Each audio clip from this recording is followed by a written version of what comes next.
Salut à tous, on se retrouve enfin pour continuer à parler de Stranger Things. Alors certes, en mode confinement, ça va être plus pratique pour moi de filmer comme ça ces prochains jours, je pense.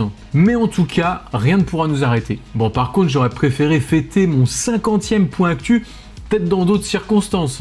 Mais voilà, je suis là, on va continuer à parler de choses qu'on aime. Et d'ailleurs, l'actu, elle ne vous aura pas échappé ces derniers jours. Le tournage a été arrêté pour cause de coronavirus. Comme la plupart des tournages en fait. On va revenir déjà dans un premier temps un petit peu là-dessus. Toutefois, on a eu quand même plein d'autres choses avec le démarrage du tournage à Atlanta, et puis les confirmations sur d'autres lieux de tournage, d'autres destinations. Ainsi, on va pouvoir creuser un peu plus des théories.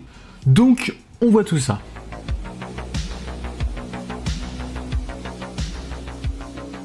Ça ne vous aura sans doute pas échappé, avec le coronavirus, beaucoup de choses sont restées en suspens. Et c'est bien normal.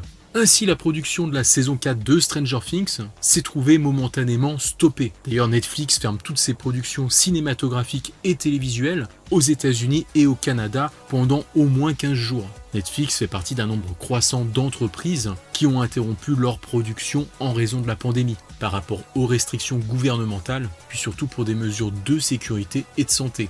Concernant Stranger Things, certes pour le moment c'est pour 15 jours, mais au final on ne sait pas vraiment quand ça va repartir. Alors bien sûr il y aura des conséquences, ça risque d'impliquer un décalage avec la date de sortie que s'étaient fixé les frères Duffer à la base. Mais bon, nous au final on ne savait pas encore quand ça allait sortir, rien n'avait encore été communiqué. Ce qui commence à être sûr c'est que pour ceux qui comme moi espéraient une sortie fin 2020, cette fois ça risque d'être complètement compromis. Mais voilà, après déjà on va voir pendant combien de temps ce sera concrètement arrêté pour essayer d'estimer un peu mieux tout ça. Il semble quand même que début 2021 minimum, ça paraît maintenant se confirmer.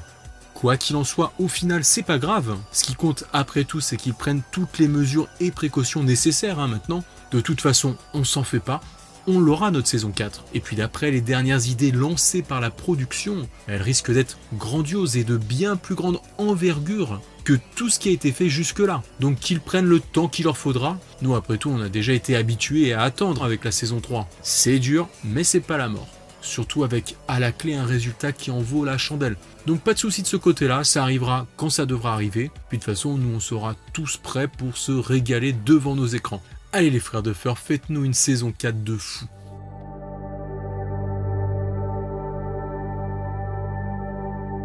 Heureusement, avant tous ces événements des derniers jours, on a quand même eu quelques nouvelles du tournage. De quoi rester en appétit en attendant les teasers et trailers qui tomberont dans les mois à venir. Déjà revenons sur l'asile que nous avions vu la dernière fois. Comme le centre commercial dans la saison 3, ça pourrait être un lieu idéal pour des choses un peu étranges, même s'il pourrait toutefois n'être qu'anecdotique et entrer en jeu simplement au cours d'investigation de certains de nos héros qui mènent l'enquête et qui seront amenés à faire un tour là-bas. Comme vous le voyez, des images de tenue des acteurs laissent supposer que Jonathan sera lié à ces scènes dans l'asile. Alors, chose étonnante, vu qu'à la fin de la saison 3, il devait partir loin de Hawkins avec sa famille, et que l'asile restera un lieu à proximité de la petite ville de l'Indiana. On l'avait vu dans la dernière vidéo. Alors pourquoi Jonathan pourrait être lié d'une façon ou d'une autre à ces scènes ? Ce qui va finir par devenir fou et se faire interner avec tous les événements qu'il a vécu. Ça m'étonnerait quand même. Peut-être qu'il sera tout simplement dans les parages par rapport à Nancy. D'ailleurs, il fera peut-être fréquemment des voyages dans le coin pour retourner la voir. Ces deux-là pourraient donc comme d'habitude reformer leur duo d'enquêteurs et ainsi être amenés à passer par cet asile. Et d'ailleurs, on a quelques images qui montrent Nancy et son véhicule familial dans les parages de ce nouveau lieu. On voit clairement l'actrice. Non mais si, là. Bon, en tout cas, on la devine. Donc voilà, a priori, par contre, sur cette image, pas de Jonathan. Mais si on se base sur la mécanique habituelle de la série, ces deux-là devraient à nouveau encore intervenir ensemble, ou au moins se faire part de leur découverte. Après, peut-être que l'asile concerne un nouveau personnage avec des nouveaux éléments clés pour l'histoire. Et à ce stade, on a encore le choix. On a pu voir aussi pas mal d'autres choses sur ce début de tournage autour d'Atlanta, et notamment ces voitures anciennes. Mais pas des voitures des années 80, elles ont plutôt l'air typées années 60, années 50, donc au moins 20 ou 30 ans avant les événements de Stranger Things. Est-ce que ce sera juste Des vieilles voitures comme ça, glissées par là? Ou est-ce que ce serait carrément pour nous montrer un petit voyage dans le temps, un petit flashback? Du coup, ça a de quoi intriguer, sachant qu'on aura sûrement un épisode spécial à propos d'un des personnages de la série. Est-ce que ça pourrait avoir un rapport avec ça? Est-ce que ce serait par exemple un retour à la jeunesse de l'un des protagonistes adultes de la série? Je pense forcément à Joyce et Hopper en premier lieu. On sait qu'ils se connaissaient quand ils étaient jeunes. On ne sait pas avec exactitude à quelle époque, mais voilà, ça pourrait être rigolo, peut-être de les voir, pourquoi pas au même âge que Mike, Will et Eleven. Bien sûr, voilà, ça reste mes spéculations, hein, ma petite tambouille perso. Encore faudra-t-il que, comme d'hab, ce soit utile à la suite de l'histoire. Toujours est-il que voilà, je pense que cette saison 4, cette suite de la série, devrait faire redoubler d'intensité cette relation Jopper, comme on l'appelle. Et d'une façon ou d'une autre, ces deux-là inspirent à se retrouver de nouveau ensemble. Voilà, après, concernant ce potentiel voyage dans le passé, on pourrait retrouver là plein d'autres possibilités.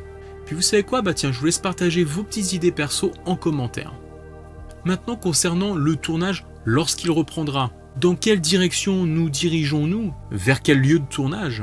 Deadline le confirme, citant le vice-président de Netflix, qu'une partie importante du tournage de ce nouveau chapitre aura bien lieu au Nouveau-Mexique. Donc là voilà, si c'est vraiment une grosse partie du tournage, il paraît logique de penser que ça aura un rapport avec des héros majeurs de la série qui seront partis vivre là-bas, autrement dit, la famille Byers et Eleven. Il semble donc que oui, ils vont bien faire ce long voyage, qu'on les voit démarrer en fin de saison 3.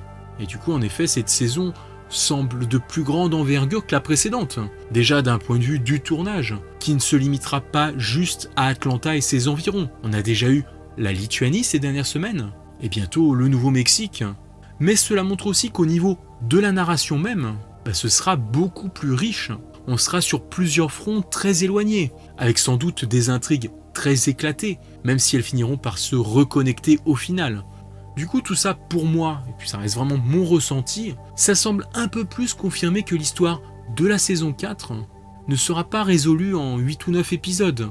Une saison 4 bis ou une saison 5, peu importe le nom qu'on lui donnera, pourrait s'imposer d'elle-même pour favoriser le développement puis la conclusion de cette nouvelle histoire, qui va démarrer là au début de la saison 4, et puis qui semble d'une envergure inédite dans le show.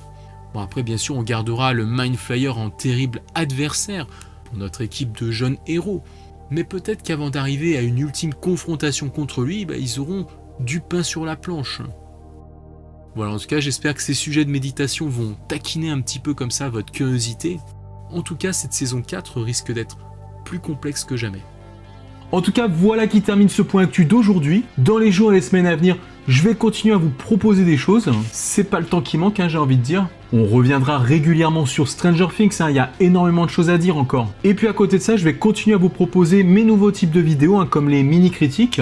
Et puis d'autres petites choses, donc n'hésitez pas à jeter un œil et à me donner votre avis. Alors, il faudra aussi que je finisse mes reviews sur la saison 3. Bon, je vous prépare tout ça et comme d'hab, on finit avec vos collections. Si vous avez envie que la vôtre passe en fin de vidéo, vous avez juste à filmer ça et à me l'envoyer sur Instagram. En tout cas, on va se revoir très bientôt.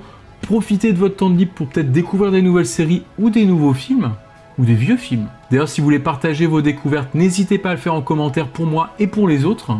Moi, je vous dis à très vite. Ciao les amis!